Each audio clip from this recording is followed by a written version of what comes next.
Have you ever experienced that feeling that everything in your life, every detail in your life, good, bad, and ugly, has brought you to this moment? That's what I'm feeling right now. I have been fascinated with grief for more than 40 years.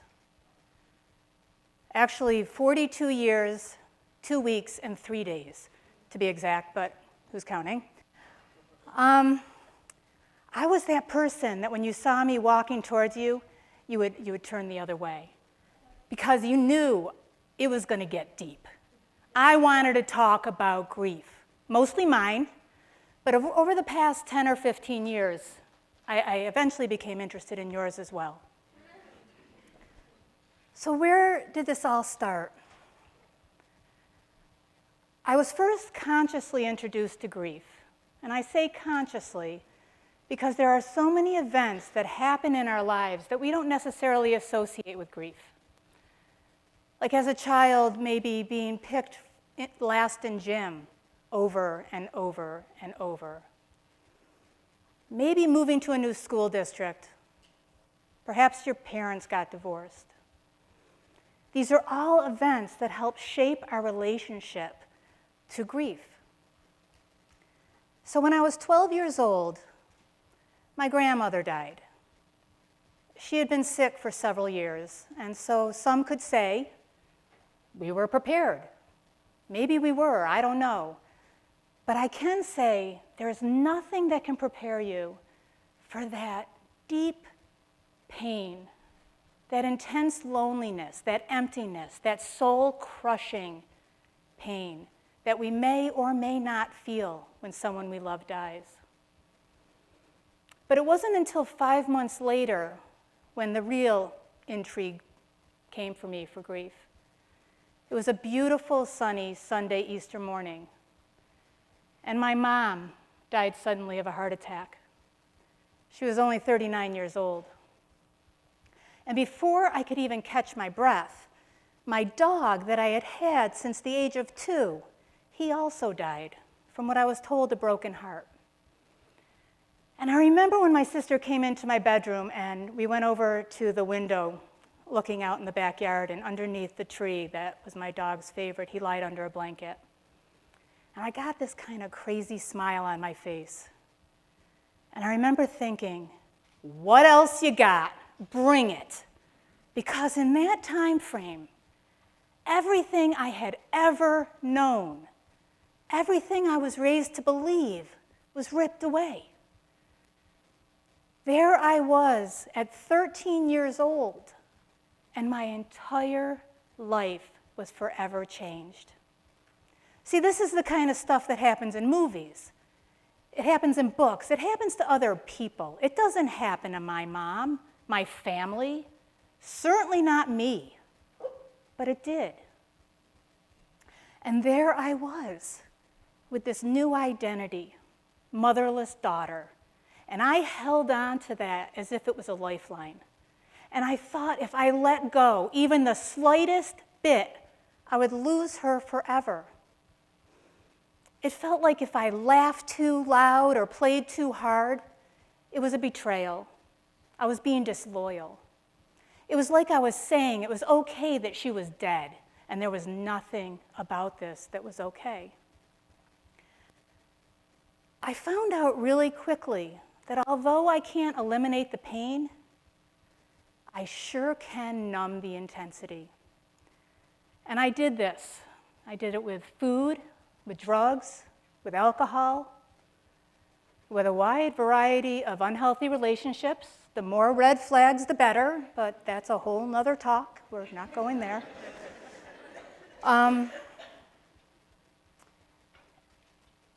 And this became my life. And over the years, from the outside looking in, I created some sort of normalcy. I built a family. We lived in a nice house in the suburbs. We drove not one, but 2 minivans. And life was good. During my second pregnancy, I started having complications. And at 24.3 weeks, my son Brent was born. He was 1.5 pounds, and he died 3 days later. And there I was again in that deep, dark abyss. And again, I had no clue how to get out of it. So I went back to what was familiar. And over the next several years, I numbed my grief to 275 pounds. There came a time where I found myself standing at a turning point. I think it was when my daughter was 13 years old, and the fear of making her a motherless daughter was greater than the fear of removing this armor that was supposedly protecting me. I had to do something different because what I was doing clearly was not working. I had to make changes because if nothing changes, nothing changes. So I made a decision. I became willing to take steps to remove everything and anything that blocked me from the sunlight of my spirit, my true essence. I had to give myself permission to grieve. So let me ask you some questions. How do you feel about grief? Does it make you feel uncomfortable, yours or someone else's? Is it something you avoid? Maybe with food, drugs, alcohol, unhealthy relationships, or maybe codependency, overworking, gambling, sex, Netflix, social media, computer games. We can go on. Or are you somebody that needs to feel it, needs to talk about it? You're able to ask and answer those hard questions. I'm here, and my job is to hold space for you to experience your grief. Have you ever given yourself permission to grieve? That might seem like a really odd question. Why would you possibly need to give yourself permission to grieve? Grief is going to show up regardless, right? So I'm going to ask you to hold on to that one for a few minutes, and we'll come back.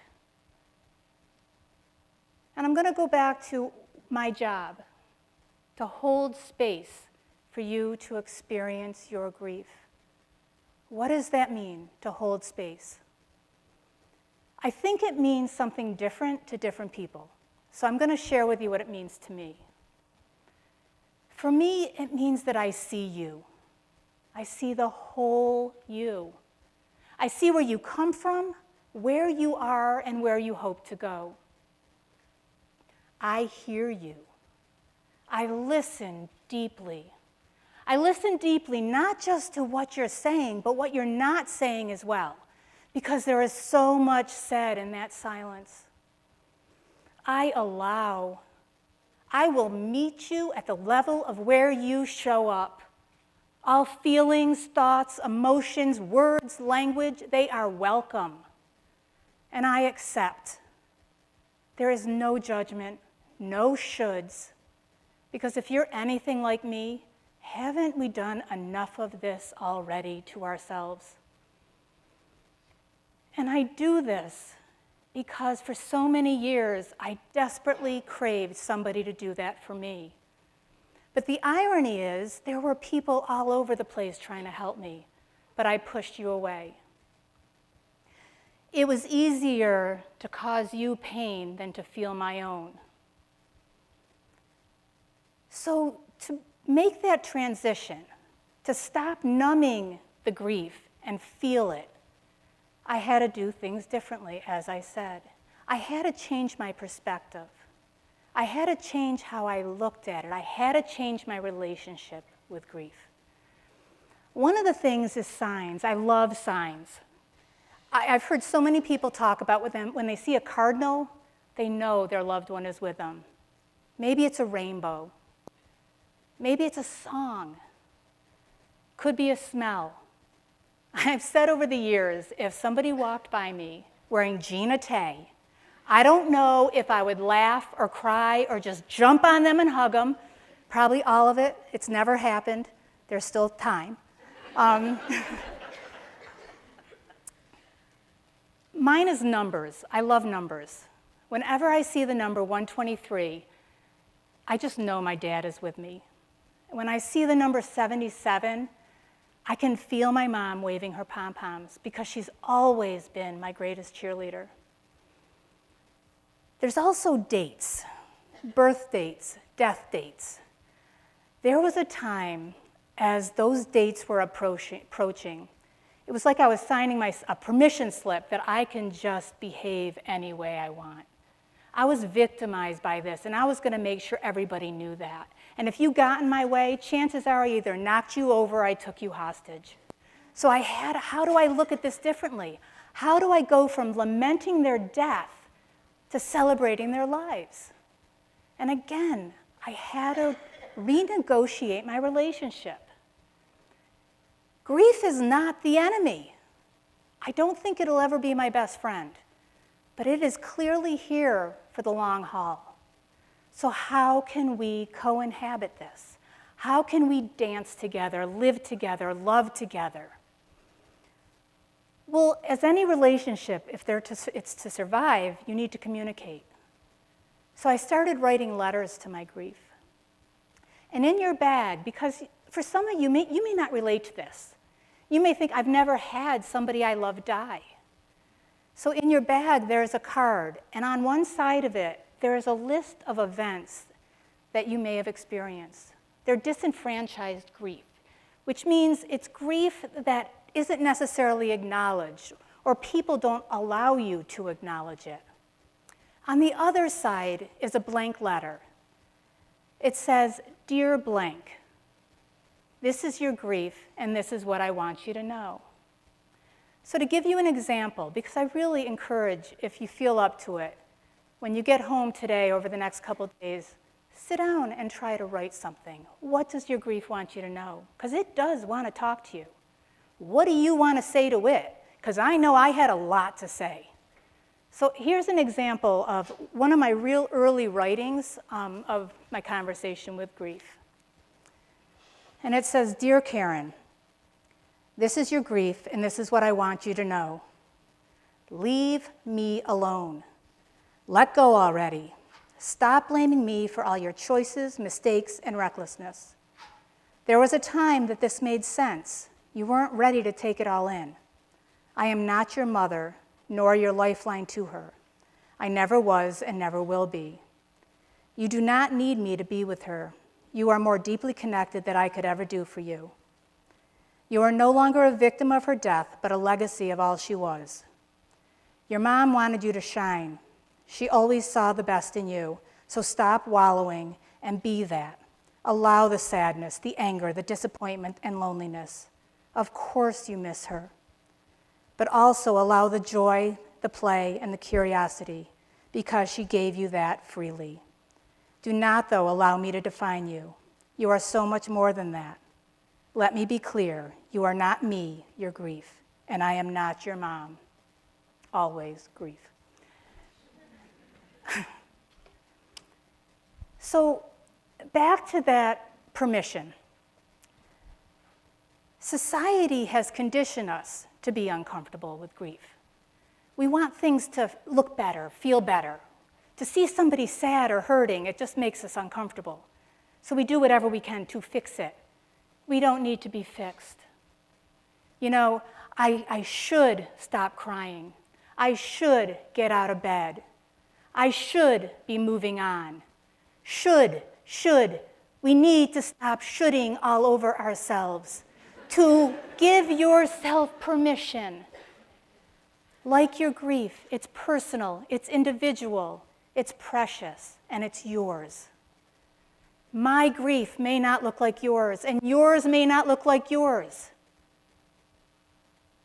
And that's okay. So to give yourself permission is only saying to allow it to be. Cry if you need to, laugh if you want to. Don't judge it. Grief is fluid. It ebbs, it flows. It changes shapes, colors, size, texture. It is sacred. So I can stand up here today, and I can give each and every one of you permission to grieve. But the question is, do you?